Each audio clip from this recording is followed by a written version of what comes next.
Hello friends, आज हम the constitution of India के चैप्टर 5 में से द वाइस प्रेसिडेंट आर्टिकल 53 से लेकर के 72 तक की बात करेंगे।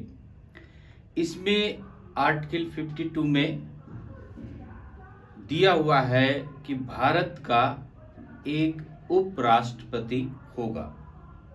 आर्टिकल 63 में दिया हुआ है a vice president of India, Bharat का एक उपराष्ट्रपति होगा।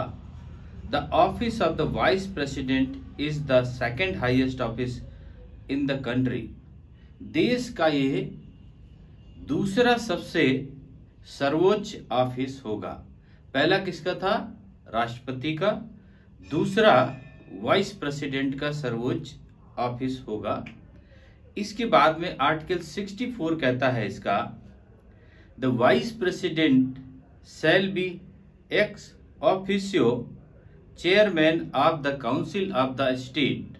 राज्यसभा, राज्यसभा का जो वाइस प्रेसिडेंट है वो क्या होगा?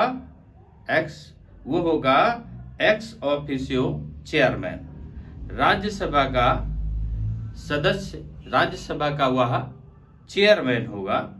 और कहा he shall not hold any other office of profit, वो किसी अन्य ऑफिस या किसी अन्य जगह पर या किसी अन्य कार्य में लाभ के पद पर वह कार्य नहीं करेगा।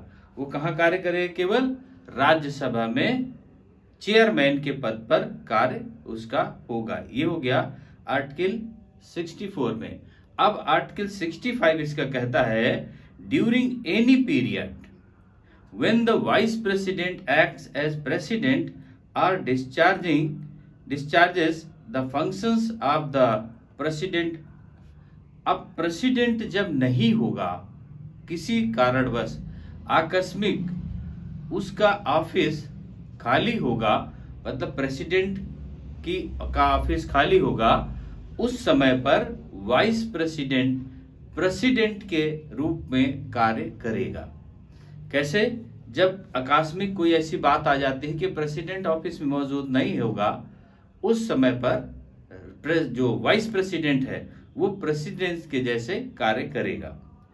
आर्टिकल 66 इसका कहता है कि इलेक्शन के बारे में बात करता है कि जो वाइस प्रेसिडेंट का इलेक्शन होगा वो member of the both houses of parliament, parliament के दोनों हाउसेज के द्वारा उसका चुनाव किया जाएगा। और इसमें थोड़ा सा चीज चेंजिंग है, the system of proportional representation by means of the single transferable vote and by secret ballot. ये सिंगल ट्रांसफरेबल वोट के द्वारा होगा और गुप्त मतदान मतलब सेक्रेट बैलेट से इसका मतदान किया जाएगा। इसमें जैसे उसमें कहा था कि प्रेसिडेंट वाले में उसमें हमारे नॉमिनेटेड मेंबर्स नहीं थे, लेकिन इसमें क्या होगा? नॉमिनेटेड मेंबर्स रहेंगे। इसमें कहा था electoral college for the election of the vice president shell consist of both elected and nominated members of the parliament. उसमें इलेक्टेड मेंबर थे, इसमें इलेक्टेड एंड नॉमिनेटेड मेंबर दोनों हैं, दोनों के द्वारा वाइस प्रेसिडेंट का इलेक्शन होगा। It does not include any member of the state legislative assembly. अब यहाँ वो उससे डिफरेंस है, स्टेट लेजिस्लेटिव असेंबली का कोई सदस्य इसमें इंक्लूड नहीं होता। ये बात प्रेसिडेंट के इलेक्शन से डिफरेंट हुई।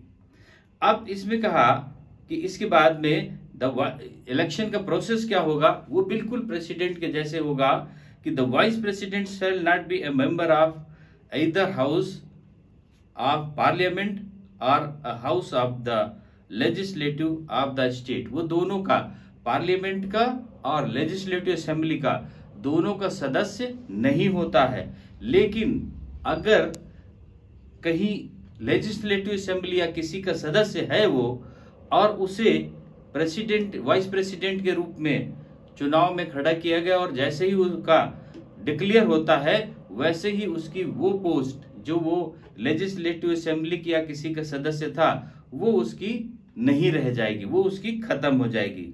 ये बात इसमें कही गई। इसके बाद इसी 66 के सब आर्टिकल 3 के आर्टिकल 66 के 3 में कहा गया है कि इसके जो क्वालिफिकेशंस हैं वो बात करी गई कि जो वाइस प्रेसिडेंट होगा उसका क्वालिफिकेशंस क्या क्या होंगे। तो उसकी क्वालिफिकेशन एज ए प्रेसिडेंट की जैसे ही बिल्कुल सेम होती है। क्या होगा कि वो एक भारत का नागरिक होगा, a citizen of India, Bharat का नागरिक होगा। दूसरा, कंप्लीटेड 35 ईयर्स ऑफ एज, उसकी उम्र 35 साल हो चुकी होगी। और he should be qualified for election as a member of the Rajya Sabha, वो राज्यसभा की अहर्ताएं, राज्यसभा की क्वालिफिकेशन से रखता हो कि राज्यसभा के मेंबर की क्वालिफिकेशन उसकी होनी चाहिए, क्योंकि उसी का वो चेयरमैन होना है उसको। इसके बाद में कहा he should not hold any office of profit under the union government और एनी स्टेट गवर्नमेंट और एनी लोकल अथॉरिटीज और एनी अदर पब्लिक अथॉरिटी, किसी भी लोकल अथॉरिटी या पब्लिक अथॉरिटी या सेंट्रल या गवर्नमेंट या स्टेट गवर्नमेंट किसी का वो लाभ के पद पर कार्य ना कर रहा हो। इसके बाद में आर्टिकल ये 66 की बात हो गई। आर्टिकल 67 इसका कहता है अ टर्म, इसका टर्म कितना होगा, टर्म रेजिग्नेशन एंड रिमूवल की बात करी गई इसमें। इसका टर्म वही राष्ट्रपति के जैसे होता है, प्रेसिडेंट के जैसे 5 इयर्स का होता है। A term of 5 years from the date on which the enters upon his office, उसका कितना होता है, 5 साल होता है। अब इसका रेजिग्नेशन ये किसको देगा, अगर वो अपना त्याग पत्र देना चाहता तो किसको देगा, राष्ट्रपति को देगा। ये he can resign from his office at the time by addressing the resignation letter to the president, वो प्रेसिडेंट को उसको देगा।